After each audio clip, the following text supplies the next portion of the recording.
Hi guys, it's I Do Psych here, and I feel really compelled to offer some type of opinion on this particular case with the Colorado theater shooting, since it is my background.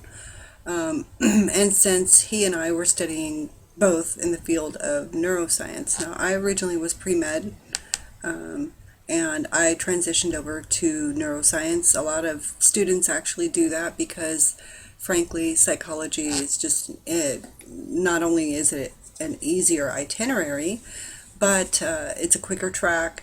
You could still be, a doctor, and a lot of times you find that there's not as much blood and guts, stuff like that. So, anyway, not that that's the reason why he did, but I want to bring a few things to your attention. Okay? So, first of all, this was released on the 17th of May 2012. I did not hear about this anywhere. Terrorist interests in gatherings and attacking theaters. So mass gatherings and attacking theaters. So maybe this idea came from a prior event. I think there was a similar event that happened somewhere in the Middle East. I can't really remember.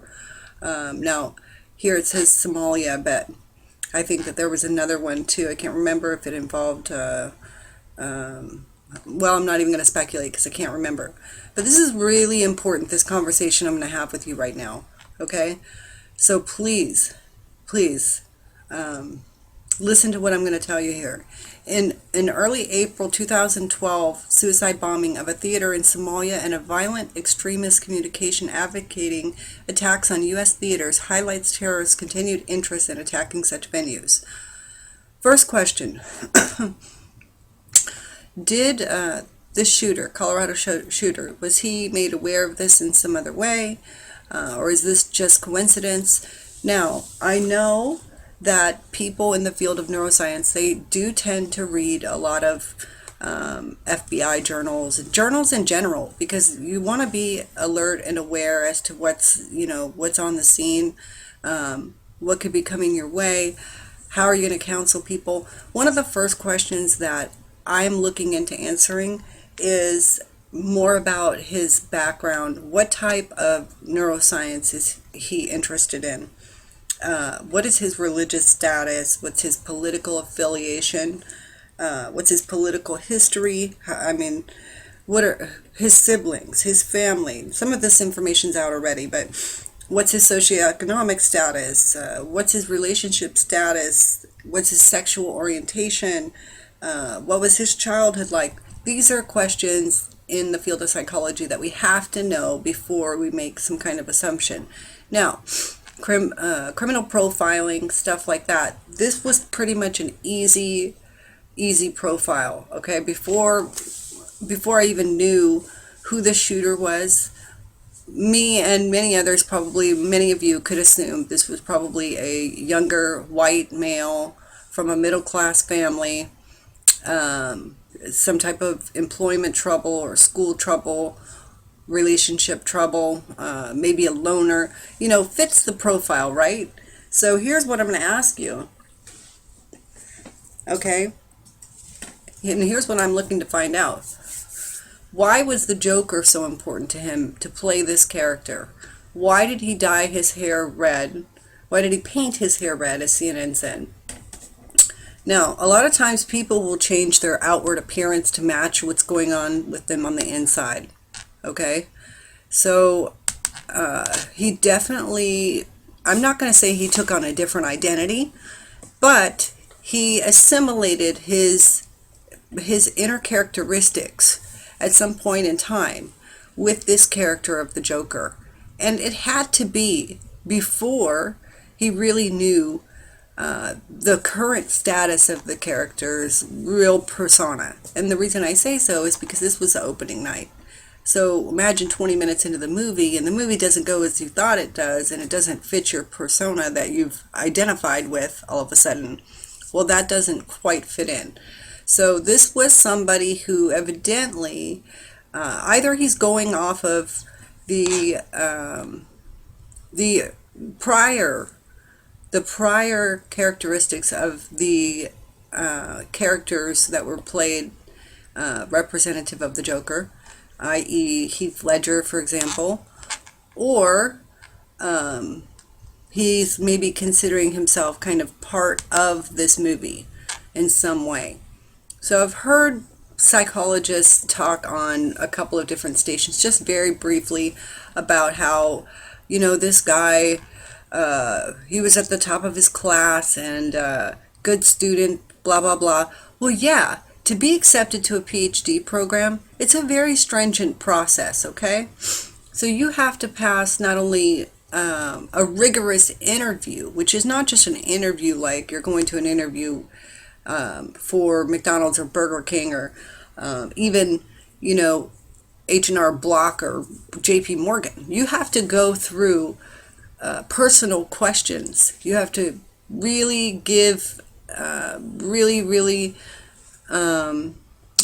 a good answer on almost every question they ask. And they ask basically everything. I've been to 2 interviews. I got accepted at my first one, but I did take the second interview just because I was interested in that school as well. I was going to take whatever offer.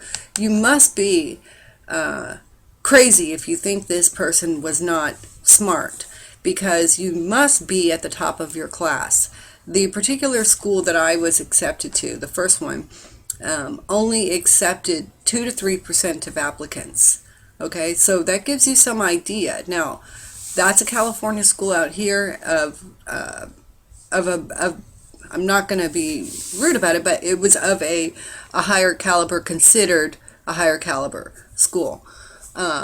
In Colorado, it's considered a good school too. You can go to the rankings actually and find out what the rankings are, because there are some really good schools in Colorado. So he had to be very bright. So it just blows my mind when people say, oh, he was so, he had to be, he was smart. Of course he was smart. He was a PhD doctoral candidate. You have to be. So that's kind of ridiculous. You can move on from there. So we're looking at some kind of psychotic break, something that happened at a particular point in time for this gentleman. I would like to know what his emphasis was on right before he left school, what projects he was working on. I would like to see his curriculum, most of the other students would have to follow the same type of regimen, but he could make certain choices that could give us some insight, as well as I'd like to see his CV.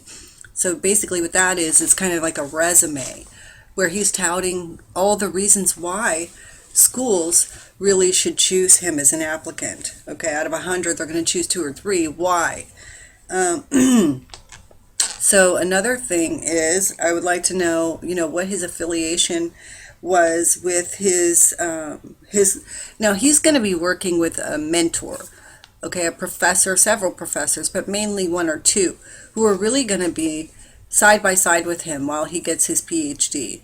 Now I realize he withdrew, but these people are going to be very, very important in profiling him. Not only are they psychologists, they are people who worked side by side with him during projects. Of course, he was participant in studies himself. It isn't a necessary requirement anymore like it used to be. You can opt out and have you can do other things. But a lot of psychology students do choose to just be a participant because it's the easiest way to earn the credits. I chose to run participants instead of being a participant. So, okay, so I'd like to see what papers of research he has.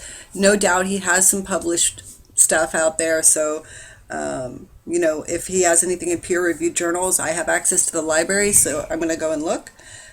If he was part of any research competitions, that would be interesting to know. What is his history of violence and depression? The timing of his school withdrawal, what was happening right then and there?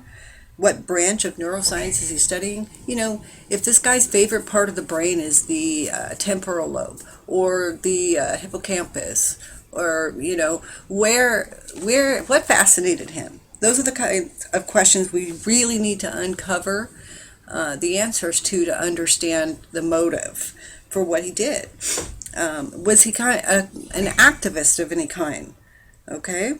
Where was he in pop culture? Is this unusual for him to take on the characteristics of the Joker? Or did he dress up like, you know, did he dress up like another character when another movie came out, you know? So I'd be interested to find that out as well. Because if this is somebody who dressed up, regularly, then this isn't out of the norm. Who are his friends? I mean, some of them are going to be speaking out. This whole red hair and the Joker thing is very, very important as to finding out, when this big break in his psychological health happened. Okay, and what was his physical status? Was he ill? Not mentally. Was he physically ill? Now I know he was trying to find a job. That happens to almost every applicant. They get to their senior year. They get to their the end of their doctoral studies, and then they start really feeling that pressure about, oh my gosh, I'm going to be a PhD. Am I going to be able to make something out of myself? Or am I going to flop and fail like a loser? So is this just a simple afraid to fail scenario? But back to this whole roll call release here. This is very sad that we didn't know about this before. And they're probably going to remove this. So please save this video somehow. I know I'm going to save this page, or you can go to publicintelligence.net, FBI roll call, and we can have some kind of proof here as to what was there. So it's very interesting indeed.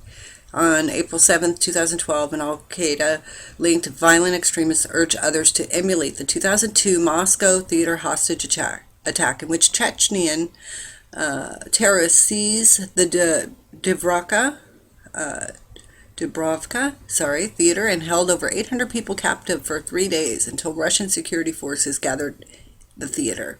By seizing crowded facilities in the United States, movie theaters, taking hostage, and demanding the release of captured Al-Qaeda or inspired violent extremists. What I find interesting here is that this person did not make demands. He didn't have a plan for suicide as far as I could see. Now that may come out later. He did not show empathy. So, a lot of people, a lot of psychologists are going to lean towards, you're going to hear the words a lot, that this is someone with an antisocial personality disorder, or maybe as a youngster it would be defined as ODD, oppositional defiant disorder, or conduct disorder. But, the fact is we have to study how he was before, because if he wasn't this way before, then something happened, a psychotic break. But if he was, then we could be dealing with an individual who does have a personality disorder. I find this extremely hard to believe, since there's very, very little way that he would have gotten this far in school before his withdrawal without it being noticed, at least by his friends and family. So, all right, ask questions or leave me your comments, subscribe to my channel, and I'll keep up on this story. For now, be careful in theaters. All right.